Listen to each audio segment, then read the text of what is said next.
What if what we call public opinion was just a manufactured narrative that makes it easier to convince people that if their views are different, then there's something wrong with that, or there's something wrong with them? Spending is a tax. As soon as the government spends money, eventually it's a tax. Sometimes we put a direct tax on the people, sometimes we borrow the money, and sometimes we print the money. Freedom and the dignity of the individual have been more available and assured here than in any other place on earth. The Patrick Riggins Show. And now your host, Patrick Riggins. Oh, yes. I want to be a good man. Isn't that what we're all striving to be? A good person. Believe me, this radio show is one of the best places to get you started down that road.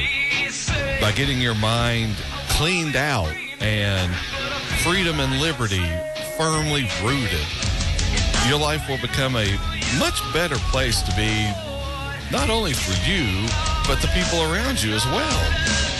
You won't be meddling in other people's business. You won't be trying to run their lives. You'll be living as your parents taught you to live when you were a kid. You remember what they used to tell you. If your parents were anything like mine, they'd say, mind your own business and keep your hands to yourself. Very good advice for yourself and our country. Before we get too far into the show, let me welcome all of the new listeners out there. We're getting more and more each week. You're tuned in to one of the fastest growing radio shows on the dial today, The Patrick Riggins Show, and me being Patrick Riggins. The charter talk show of the powerhouse Libertarian Lighthouse Radio Network, and heard here locally in Knoxville, Tennessee on News Talk 98.7 WOKI. This week, we posted an article on our Facebook page, which is at facebook.com/Patrick Riggins Show, in case you might be interested in keeping up with this show during the week. But we posted this article, and I want to make a few comments on it. It's by Matt, and forgive me for not pronouncing his last name correctly, Kibbe, Kibbe, I believe, who is president and CEO of FreedomWorks, and this column ran in Investors Business Daily. The title is, "The Future of the GOP is in its big tent libertarian base." Now, it starts out, it's a lonely job in Washington if you're an elected Republican who promised to balance the budget and restore the Constitution. Beltway experts roll their eyes and dismiss your, quote, naive and, quote, oversimplified views of economic policy and the proper role of government. Party leaders call you into their offices to politely suggest you, quote, mind your place and get in line. New polling shows that policymakers with an authentic commitment to personal freedom and non-intrusive government will thrive in the Republican Party's growing big tent libertarian base, while the big government old guard will follow its own trend and disappear into political obscurity. FreedomWorks' national poll of 1,000 registered voters found that while the Republican Party fumbles to rehabilitate its damaged political brand, favorable opinions towards big tent libertarian values are at the highest level in a decade. The perfect storm is brewing for a referendum on the unchecked authority and arrogance of big government, and Republican incumbents ignore these trends at their own peril, something you've heard on this show for over a year and a half now. According to the poll, 68% of Republican voters believe that individuals should be free to do as they like as long as they don't hurt others, and that the government should keep out of people's day-to-day lives. 61% of American voters believe the economic policies coming out of Washington are hurting rather than helping, and only 17% believe Obamacare will have a positive personal impact. And they note that's a new low point since the law was passed in March 2010. This big tent libertarian constituency isn't a small camp of eccentrics. These are Americans of all races, ages, and creeds who politically self-identify in a number of different ways, but share a common guiding philosophy. Don't hurt others. Don't take their stuff. Apply the same laws to yourself that you impose on the rest of us. and do what you promised you would do. All trends point to the 2014 political landscape being less about Republican versus Democrat and more about the connected insiders, those people in government, versus the rest of us. The, quote, purple line that once separated the red team from the blue team, which would be the Republicans, or, the Democrat, Republicans from Democrats. Tried to remember which color went with which person there, or party. But the purple line that has separated the red team from the blue team has been fading since the 2008 TARP debate, when political parties from both sides corralled their caucuses behind closed doors to vote for a bailout they knew was wrong, that America didn't want, but passed anyway in the panicked name of bipartisanship. Now, how many times have we heard that kicked around, bipartisanship? Once again, Americans are connecting the dots. 40% of American voters say neither party can be trusted to reform government in Washington. Sounds like they're listening to the show. Voters on both sides of the aisle are starting to realize that bipartisan is a code word for collusion. Tolerance for the revolving door of budgetary trickery is dwindling, with a whopping 81% of Republican voters opposing a debt ceiling increase and 66 strongly opposing an increase. Much like 2010, Republicans up for re-election who continue to shut out constituents and ignore the economic policy priorities that fueled the last GOP midterm sweep will suffer. To win in 2014, the GOP must take its negotiating tables out of the back room and move them under the big tent. All right, a couple of comments on this. For the most part, I do agree with it. But this whole big tent metaphor, I don't really like it too much. It's a liberal buzzword that's being co-opted to try and convince voters that, hey, the Republicans are now your friends. Increasingly, though, when you ask these same, quote, libertarian Republicans about issues such as the government not being involved in licensing marriage or fighting the insane drug war or chasing Al-Qaeda all over the globe, then they'll give you the Republican party line answers. They aren't really for taking government out of everyone's lives. They believe in government. They think it's really a good thing. They just think government should meddle in your life in a way with which they agree. You see, it's never about getting government truly out of your life. It's about changing government's role in it. And personally, I think therein lies the Republicans' problem. They'll talk a good game about Obamacare. The government is going to be tracking your medical care. It's going to be regulating what you can eat, what you can do, the risk you can take, all in the name of health care. Now, you don't want that, do you? But when it comes to deciding with whom you want to live in your own private house, the Republicans are all about telling you what to do there. It better not be someone of the same sex. No, sir. We want you living with the type of person we say you should. What about taking, a drug in the privacy of your own home? Well, better be one that's approved by the government. Alcohol, caffeine, and in some states, marijuana. That's okay. But anything else, and no, sir, you better not be caught doing that. No matter whether you're bothering anyone else or not. Doesn't matter if the only person you're hurting is you. See, the government is here to protect you from yourself. Not to pile on the Republicans. The Democrats do this as well. Why, even as I speak, the Democrat administration is making the argument that we have to kill Syrians who are killing other Syrians in order to save the Syrians. If they aren't going to keep their noses out of another country's business, there isn't much hope they'll do the same within our own nation. But hey, you know what? We're already up on the first break of this way too short hour on the Patrick Reagan Show. When we come back, I'll have a few more thoughts along this same line of reasoning, and we'll get to that and even more before the hour is over, right after these messages. I find myself in love with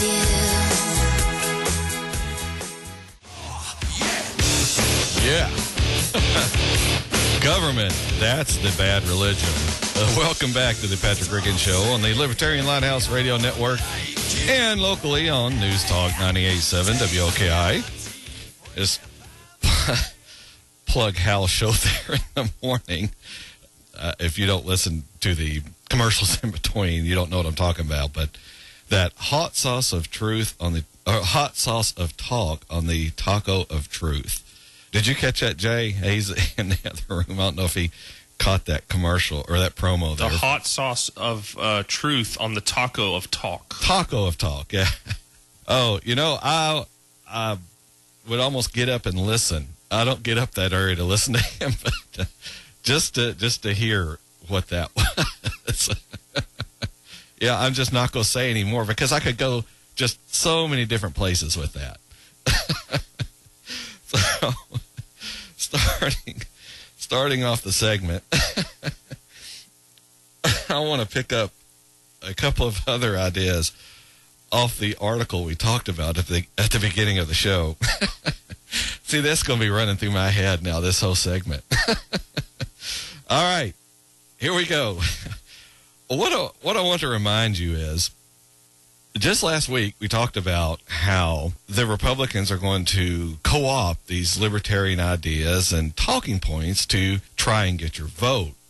This is the same thing Democrats do when they start talking about tax cuts or kicking around Al-Qaeda or any of the other hot-button semi-conservative issues. They talk the good game to pull votes off the Republican side because their base knows they really don't mean it. But a lot of Republicans who are fed up with their party leaders then jump ship to the Democrat side because, hey, they said they're going to cut taxes. They said they're looking out for me, the little guy. But then when these people get into office, these so-called conservative Democrats forget all about that and toe the party line when it comes to spending more and more money. Then these voters feel betrayed because, once again, here's another politician who didn't do what they promised to do during their campaign. The Republicans do the same thing. Just ask the Tea Party. They work their behinds off to get a lot of these people into office, these Tea Party Republicans. But for some of them, when they get there to Washington, all of a sudden it's time to compromise and strike deals. They forget all about the people who worked to get them into the office. This is why you got so many Republicans sitting at home during the last presidential election. They look at their party and say, your answer to Obama was Romney? Is there really any difference? I played clip after clip from Romney last year before the election, talking about how he didn't want to get rid of the government meddling in health care. He just wanted the government doing it his way, the Republican establishment way. I've got it around here somewhere. Let me bring it up on the computer. Okay, here's two clips from the many I played last fall before the election. I say we're going to replace Obamacare, and I'm replacing it with my own plan. I'm not getting rid of all of health care reform. Of course, there are a number of things that I like in health care reform that I'm going to put in place. Yeah, he didn't want to get rid of health care reform. No. The government most definitely needs to be sticking its collective nose into that business. Anytime the government does that, things only get better, right? I mean, come on. I just can't understand why Mitt couldn't get elected. Just can't understand why so many Republicans don't see a whole lot of difference or didn't see a whole lot of difference between Obama and Romney and decide to stay home and not vote. Of course, now, just like I told you back then, the conservatives are all out telling us that the government shouldn't be trying to meddle in the healthcare field, that Obamacare needs to go. But when Romney's running for president, Romney cares just fine. They didn't have any problem with the government sticking its nose into your business then. Yeah, we got to support our guy. Got to support Romney. He's the man for the job. But now, nope, government needs to get out of the healthcare field. It's really funny because all these people don't see this as hypocrisy. Honestly, don't think they see anything wrong with supporting Romney and his disastrous plan for our healthcare system. But now they're fighting Obama on his disastrous plan for our healthcare system. The only difference is one guy's a Republican and one guy's a Democrat. They're both wrong. They're both on the wrong side of this issue. According to the latest polls, Americans don't want this government meddling. Heck, even Rush Limbaugh this week was touting that now he's on the side of not replacing Obamacare with a Republican plan. I mean, come on, like he wasn't supporting Romney in the bid to become president, right along with his Romney care. Like he wasn't doing everything he could to get old Mitt elected. It seems as if he couldn't quite convince those Republican voters who didn't buy that charade to get out and vote for the Obama clone. Now, the reason I bring this up, I got this clip sent to me from Rush's show just this last week. And the reason I play it is I just want to show you, well, how right I am in telling you about what the Republican Party is going to be doing. Here's the clip here. So it seems here that the Republicans have an alternative. It is not a plan to repeal. It is a plan to replace it. Now, I'm going to make a wild guess that most of you don't want any of this replace business. What you want is let's repeal this and then start from scratch. That's just a wild guess on my part. I could be wrong about it. You see, even now he still doesn't get it. People don't want it replaced. They want it repealed and then to not start over. They don't want anything starting from scratch. Just leave it alone. Can't you conservatives understand that? Just leave us, the American citizens, alone. You claim you understand, but you really don't. And the reason is really simple. If you left people alone, you wouldn't have anything to do. Because minding other people's business seems to be what you do best. Now, I'm not talking about the rank and file conservatives, the people who are, I think, are really leaning more towards libertarianism. They just don't know it or for some reason don't want to admit it. Let me define this for you real quick. A conservative means that you want to use the government to enforce conservative values on society. You want the government establishing behavioral norms and protocols and codify all that in law that everyone else has to live by. It doesn't matter if they're hurting anyone or not. You think it's wrong, so it should be labeled as such and thus not allowed. I hate to be the one to tell you this, but you're really no different than a liberal. Your ideas and definitions of what's normal are different. You don't seek to have people behave in the same way, but you do want them to abide by what you think is correct behavior, regardless of whether it's hurting anyone or not. That's what a liberal wants as well, to use government to impose certain societal standards on everyone. And that isn't what American freedom and liberty is all about. I know it's been sold to you as that, but it isn't. True American freedom and liberty is currently residing, well, for the most part, in the Libertarian Party. There's some libertarians in the Republican Party trying to pull them back towards more freedom, and there's a lot of people within that party fighting them on it. The Tea Party is another political organization that's working towards more libertarian-type candidates as well. If you look around, you'll see the winds of change starting to blow in our direction. That's why you have all these conservatives starting to parrot the talking points of libertarians in the hopes of attracting voters or audience members in the case of television and radio hosts. As I've mentioned before, though, make sure you aren't fooled into believing these people have all of a sudden turned over a new leaf. That yesterday they were pulling for Mitt Romney and having the government interfere in your life the Republican way, but now they're all about libertarianism and getting the Democratic government out of your life, only to put government back in your life every way they can when the Republicans are in charge. These people want it both ways. When their guy is in office or running for office, government-managed health care is an excellent idea as long as it's their guy's plan. Now, when their guy loses, now all of a sudden they're all libertarians and want the government out of their lives. It sounds a little bit like this guy we know and love so well. I actually did vote for the $87 billion before I voted against it. All right, we're up on the half-hour break of the Patrick Regan Show on the Libertarian Lighthouse Radio Network and News Talk 98.7 WOKI. When we come back, we'll have even more fun and excitement right after these messages from the people helping to bring you this show. Join us here in a little bit.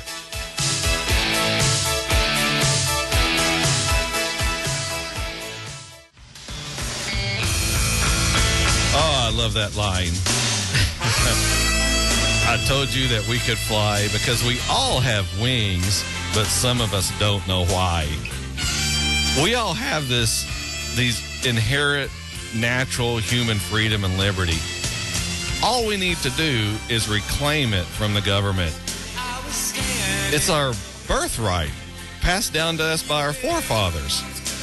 People have sacrificed, fought, and died for our freedom and liberty. Now it's been confiscated from us without so much as a vote to determine if that's what we want to do. That's one of the things we're fighting for here on the Patrick Regan Show. By listening each week, we'll help you learn what you need to do to help get our country back to its roots of true original American freedom and liberty. We're heard each week, each Saturday afternoon at 4 p.m. on the Libertarian Lighthouse Radio Network and here locally on News Talk 98.7 WOKI. We're also on Facebook and YouTube if you want to check us out there too as well. You can just go there and search Patrick Regan Show and up will pop. I was reading through the news this week and noticed a story on unemployment being up for women but down for men.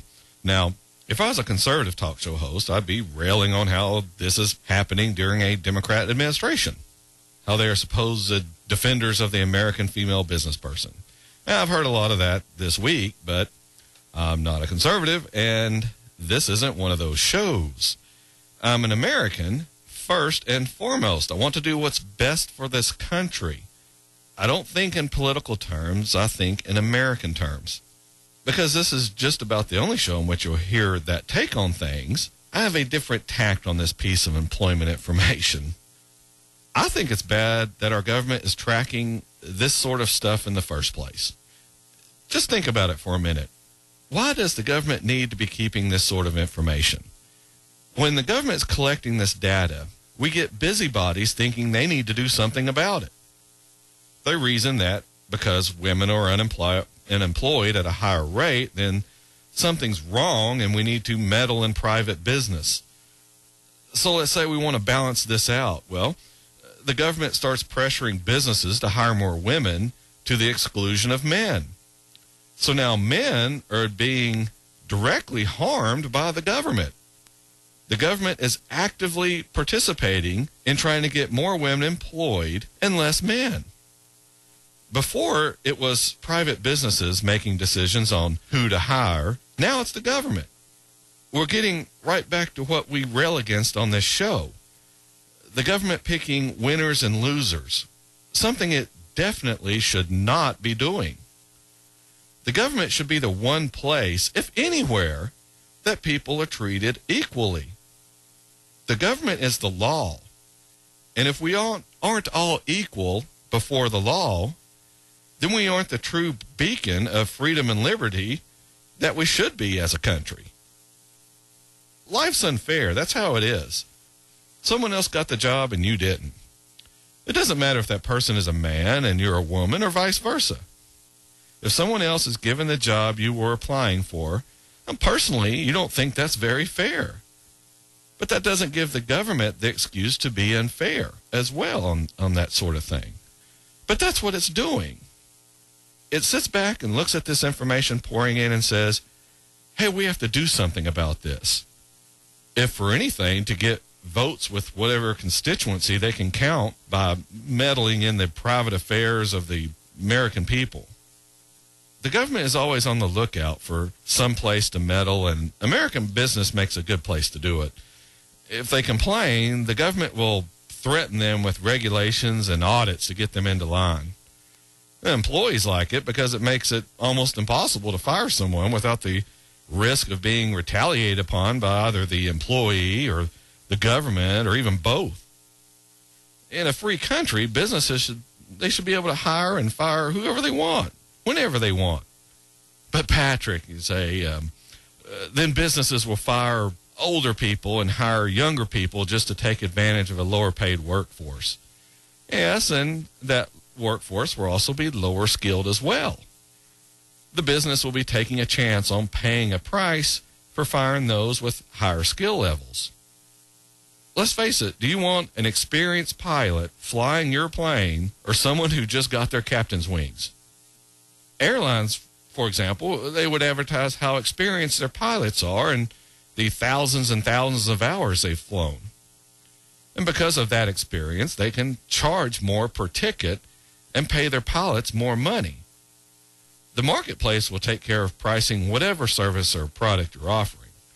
That is, if the government stays out of it. This is why our medical system is so expensive in this country. No one is paying the true price for their health care. If they were, they would shop around and get the best deal. The marketplace would wring out the inefficiencies that are in this field right now. Inefficiencies brought on by government regulation of the insurance and medical fields. We hear over and over how people just want government out of their lives. I talked about it in the first segment. 68% of Republicans, in that poll, believe that, quote, individuals should be free to do as they like as long as they don't hurt others, and that the government should keep out of people's day-to-day lives, unquote. Sure, it sounds good, real good in theory. That is, until you start taking away someone's government program, until they want some government doing something for them. Then they want government right in their back pocket. This is the problem with humans. A lot of times we're blatantly hypocritical. This is what you need to be sure and work on in your life. Now, it doesn't happen overnight. You don't wake up one day and say, gee, I'm no longer conservative or liberal, I'm a libertarian. It just doesn't work that way. You can't truly change your principles that quickly. That's why I tell you to watch out for these conservatives hosts who start parroting libertarian talking points. They didn't wake up one morning and decide the libertarians have the right idea. They wake up one day and their consultants tell them the country is starting to lean towards less government and more libertarian ideas. Now, all of a sudden, they get this epiphany as well. They believe just as you do. That is, until their consultants tell them otherwise. Just like the politicians in Washington running their focus groups to determine which words to use or what excuse sounds the best for a given situation. As I said, though, changing your principles is a process. It's not a decision. It's something you'll probably have to work on daily. Not consciously, but just catching yourself when you start thinking, government should be making people do this or that thing. That's when that libertarian voice in your head should start talking to you, reminding you that if they aren't hurting anyone else, then it's none of your business what someone else is doing. You have to watch it, or you'll start drifting back towards trying to control someone else's behavior. Now, I've played this clip from this movie in the 1980s. It's called Ferris Bueller's Day Off. And I've played this clip before, but I want to play it again for the new listeners and for those of you who maybe haven't seen that movie. Here's a clip from it. What do you care if your brother ditches school? Why should he get to ditch when everybody else has to go? You could ditch. Yeah, I'd get caught. So you're pissed off because he ditches and doesn't get caught, is that it? Basically. And your problem is you. Excuse me? Excuse you. You ought to spend a little more time dealing with yourself, a little less time worrying about what your brother does. That was Charlie Sheen, by the way. Did you catch the relevant part of that clip? Here it is again, just in case you missed it first time through. You ought to spend a little more time dealing with yourself, a little less time worrying about what your brother does. Those are very hard words to hear because most of us don't want to think that we have anything to work on. But when you realize that, as the people in AA say, that's the first step. All right, we're up on the last break of the Patrick Riggin Show here on the Libertarian Lighthouse Radio Network and locally on News Talk 98.7 WOKI. When we return, we'll cram a couple of more things into this last short segment before we run out of time this week. See you in a couple of minutes.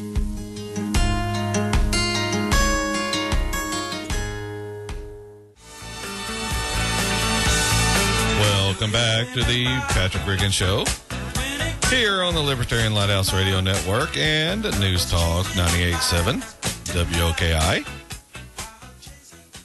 During this short segment, I wanted to quickly mention the latest from the Obamacare defunding fight. With the House passing their bill on almost a party line vote, it's now going to the Senate, the defunding, and we weren't real certain anything would happen. Senator Ted Cruz had been pushing the House Republicans to pass the measure, and when it looked like things were moving forward, he actually started to backtrack and stated, well, he's not so sure it's going to work out in the Senate. Of course, this just infuriated the House Republicans, who felt like he was sawing off the limb on which they were standing. Now, Senator Cruz has said he's going to work to keep the House bill alive in the Senate by doing a procedural thing, by blocking cloture to end debate on the bill. Now, he's even suggested he'll filibuster if that's what it takes. What you can take away from all this is your phone calls and emails are working. I've stated on this show before, I don't care how loyal a representative is. If they think they'll lose the next election over something, they'll vote whatever way needed to keep their job in government. There's simply too much money and power for them to give it up so easily. Now, this is a bad thing, but until we get that problem solved, we can use it against these people who insist on voting against the Constitution. Heck, even Senator Cruz heard the bell tolling for thee when he backtracked on his statements about the House bill dying in the Senate. Not that Mr. Cruz is someone who flip-flops a lot. The only real problem we've had with him on this show is his foreign policy. I think he's a little too eager to kick Iran around. It sounds good in theory and may even win some easy votes, but it's not grounded in our Constitution, nor is it a real good idea anyway. But getting back to the defending Obamacare, if you haven't already, you need to check to see how your congressional representative voted on the House defunding bill and thank them if they voted for it. These people hear a lot of complaining, but it's pretty rare someone who follows up and thanks them for making a stand. So be sure and let them know you appreciate it. Starting Monday, though, you need to start calling your senators and tell them to pass this thing through the Senate. Even if you have a Democrat or two representing your state, tell them they won't win the next election if they don't vote for this bill. Sure, they don't want to break party lines with their vote, but if it looks like it might cost them the next election, they'll think long and hard about betraying their party versus betraying the people voting for them. You see, they can betray their party and still receive a paycheck. They might lose a committee chairmanship or assignment, but they'll still have a job. If you make it clear betraying the people voting for them will cost them that government salary, then we'll be, I'm not saying it'll be 100%, but we'll be moving the odds back into our favor. Now, if you happen to think Obamacare is actually a good thing, you want to think about this for a minute. If a politician is telling you that we need to have this unconstitutional legislation because it's the right thing to do, it's a common sense thing to do, it's common sense legislation, what they're saying is we, the citizens, don't have common sense because we weren't doing what the government demands we do. Helping the poor is common sense. It's the right thing to do. Excuse me, but people have been doing that in this country since way before the government started sticking its nose into it. You have to get away from this attitude of the government cares about me. No, it really doesn't. You care about you. Your family cares about you. Your neighbors and friends care about you. But government only cares about you as long as you allow it to do what it wants. The minute you start restricting its power, trying to get back your freedom, now it wants to fight you. Now you're the enemy. Now, how friendly is that? But, Patrick, we have to provide for the poor and needy. Where does it say that in the Constitution? Here's a hint. It doesn't, because that's a moral question, not a legal one. Yes, you should take care of those who cannot take care of themselves, but you shouldn't be legally required to do it. You can just about make the claim that you're interjecting religion into government at that point. Something most liberals arguing for Obamacare object to under different circumstances when they're arguing for different issues. Keep your religion out of my government. That's the first thing they yell and scream about when we talk about posting the 10 Commandments in a government building or putting up a Christmas nativity scene on a courthouse lawn. But start making the case that we need to care for the less fortunate among us, then they're all about using morality to argue for that when it comports with their viewpoint. That's what I mean when I say us humans, we're hypocritical to some extent. We all are. We all fall short of respecting other people's rights and of holding ourselves to the same standards we expect others to meet. And that's why we have a constitution, because humans in government will inevitably stray from the straight and narrow. They'll try to do more than the rules allow. They'll infringe on someone else's rights. The Constitution gives us, it gives us a reboot, a reset back to zero. If we would stick to those permissions for government as outlined and agreed to when we made that, and then if we quickly return to them if we stray, our country would be in so much better shape than it is right now. But unfortunately, we don't do that. And as I hit upon in the last segment, freedom and liberty is your birthright. Your ancestors in this country have fought long and hard to win respect for your natural human rights. Now we have a government, again, run by people, mere humans, who are trampling all over them. And that's what we need to get away from. All right, we're up on the last part of the show here. We want to thank you for listening again this week. If you want more information about us, pop over to our Facebook page at facebook.com/Patrick Riggin Show. You don't have to be a member of Facebook. Just type in facebook.com/Patrick Riggin Show. Also, youtube.com/Patrick Riggin Show. Get our archives over there. And you can email us, patrickrigginshow@gmail.com. This week, remember, liberty begins with you in your mind. Join me again next Saturday afternoon at 4. We'll be fighting for freedom, liberty, and the restoration of the Constitution. Thanks for listening, and have a great week. Just released from indenture, as a dreamer dreams and a traveler. Join us again next week for a solid dose of truth on the Patrick Riggin Show. Be there.